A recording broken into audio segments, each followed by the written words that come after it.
নমস্কার বন্ধুরা, জয়ন্তীস kitchen hub চ্যানেলে তোমাদের সবাইকে স্বাগত।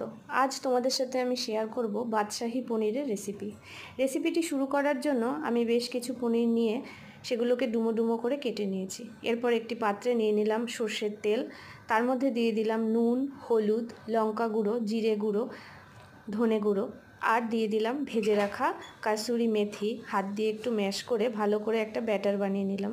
তার মধ্যে দিয়ে দিলাম পনিরের টুকরোগুলো, ভালো করে মেখে নিতে হবে। এরপর মশলা মাখানো পনির আমি একটি গরম কড়াইতে দিয়ে দিলাম।